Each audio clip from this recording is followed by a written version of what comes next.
So now I will retract from this ideal, this place refracting the unreal, and I can hear it, sharp but waning. The sound of a heart once close, now increasingly distant, congealing with the hazy echo of the earth's curvature. And there are parts of my heart that are at peace with this, somewhat less unwilling to release this catharsis, this manifestation of what art is, the metaphysical so closely materialized within my embrace.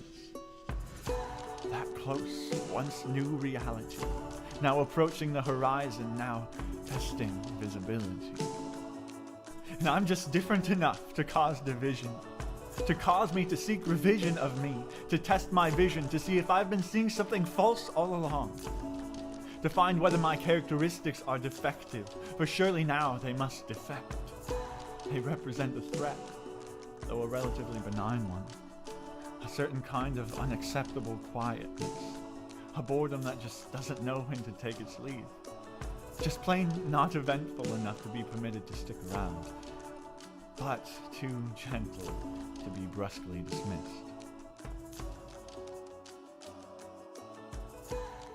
Though I guess I know now that I am what I'm meant to be, though others do not, perhaps cannot see.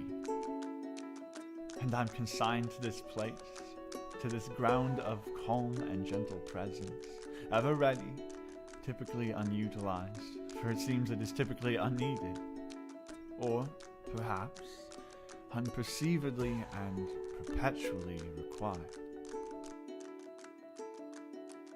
I seem to dampen the mood, as though watercoloring on extremely thirsty paper, thick parchment, aged, muting the tones. I'm sorry, but I can't paint. Not like you, not in hues like those, not like my slowly skillful lines of prose, for yours are meant to be seen and felt, but not so much thought about. Meant to make you pay attention, but not so much to sit and listen, for they are not so much things of retention as they are so clearly things of vision. Yes, it is clear now that I'd already involuntarily taken my leave in sections. In your subtle and friendly rejections, don't think I missed them. I was made to detect subtleties. Both of us silently knowing that our time was nearing its end. So adieu to you, friends.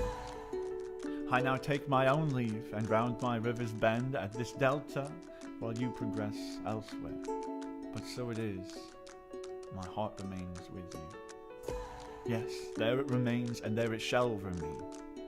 I am a sentry. I'm not much good at much else, but notwithstanding, all at it that I do is good.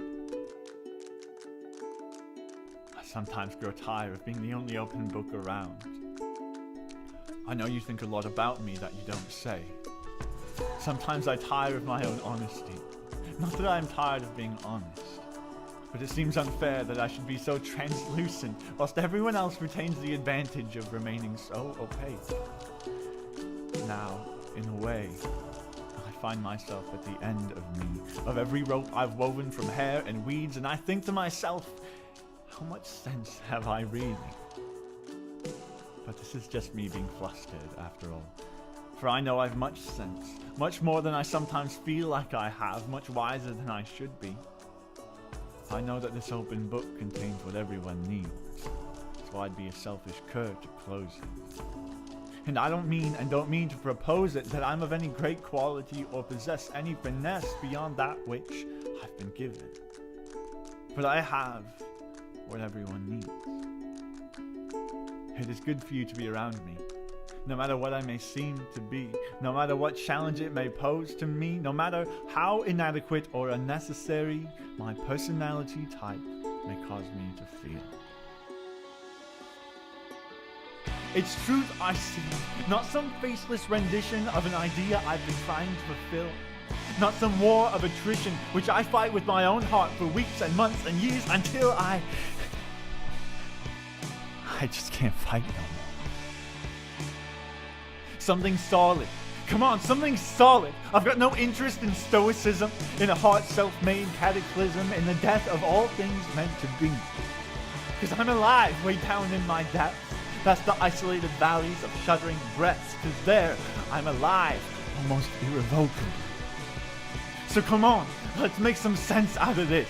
Quit falsely defining bliss, so remiss in our perspectives, our treasured collective, those things that we're just so darn sure about. So turn about, let's, and call off all men's hastily placed bets, the regrets of things that we realize now really never should have happened. But I can't undo them. Can you? Yeah, I can endlessly sift through them just like you. But what have we come to at the end of all that? Lying flat on our backs, shivering with the cold reality of our unchangeable fate. But it's not too late. Not so unchangeable if you look at it another way. If you forget everything you thought you knew about it all, everything that you've been told, every lie in mankind's history, every thought ever bought or sold. Don't be so quick to call this the end.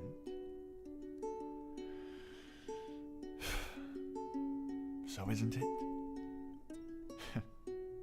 Sure feels like it, doesn't it? And shouldn't it? Yeah, why wouldn't it? Except for one single pertinent factor. You're not dead yet. Because dead is what he was, and now he isn't it.